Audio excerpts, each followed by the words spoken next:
So today, now that I have this quilt finished, I need to work on taking all of the plastic tags out. When I baste quilts, you may know this, I use a quilt tack gun and it has the little plastic tags. When I'm hand quilting, I leave them in, and then when it's time to, when I finish the quilt, then I will take them out. So here's one. So that right there, I'm going to be just cutting those off, and we're going to get started. Now this is another time that I really like my scissor zinger, and I'm going to put it right here on my loop. Okay.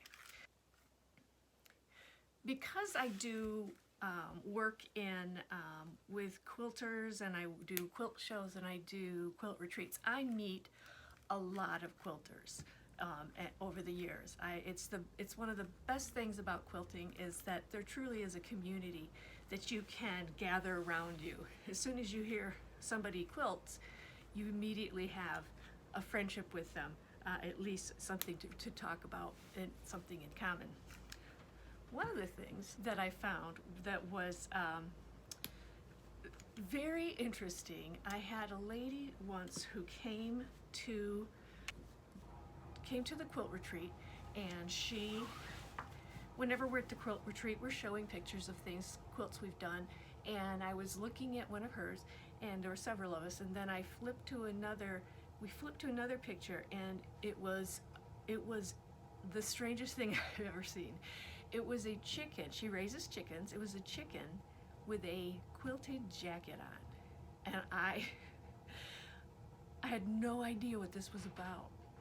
But she told us. First we made fun of her and we laughed and we laughed and laughed. But then she said, no, the chickens, when you raise chickens, some of you know this, that if some of their feathers come off for whatever reason, if they have any bald spots on their body, the other chickens will start pecking at them and you know, really hurting them.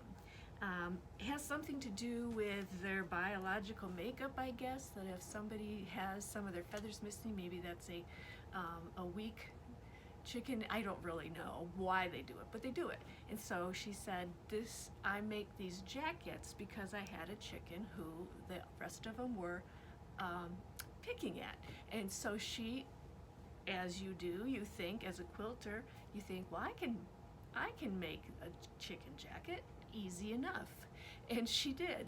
And so we laugh and laugh until this day. I can't forget her chicken jackets. It was adorable, very colorful. But since then, I have Googled it, and I have found out that yes, that's a common thing if you raise chickens. I never knew it because I've never raised chickens, but it was common that you need to put something on them. And then I found out by Googling it, you can buy chicken jackets, but of course we would make our own, but you can also put reflective tape on the chicken jacket. Some of them are sold that way because the reflective tape, I guess, at night, the birds like raptors that might want to come and eat your chickens, that would scare them away. They wouldn't know what that is. So, does that work? You let me know. Do you have chickens? Do you make jackets for them? Do you buy jackets for them? How much does a chicken jacket cost? That's what I want to know. I don't know. But I mean, it's just another example of how when quilters, whenever you've got, we're always looking at things and thinking, I can make that. Most quilters not only do quilts, but they've also do clothes sewing, or they've done some clothing construction, and you know, as you know, we make purses and bags and notebook covers and all kinds of fun stuff. So it is usually pretty common that when someone in the family says, I need something, you start thinking. And it really it's very, very creative. You know, they say that there are certain activities you do that will, as you grow older, will keep you sharp. And quilting is one of those. So it's really fun to see what everybody's working on when we all get together. And we gotta pay attention to what I'm doing here. Also cutting some threads. so that Mom can put this in the wash machine. We'll get all these tags out.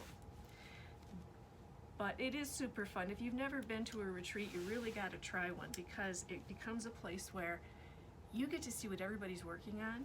My retreats are set up so that we're all working on our own projects.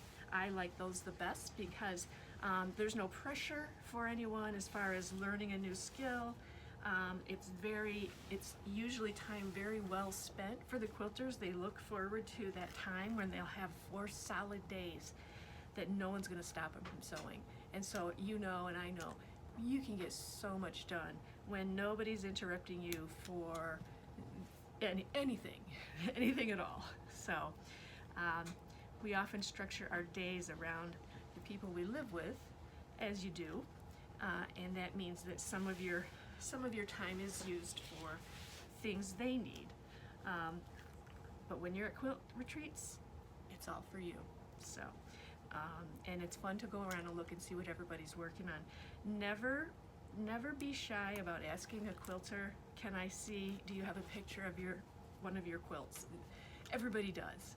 And now that we have iPhones on us all the time, we all have pictures of things we've been working on or things we want to work on with Pinterest and different patterns. And so it's always a fun to see what everybody else's skills are, what their tastes are, how different everybody is. So just thought you might know. If you ever want to know about chicken jackets, now you know.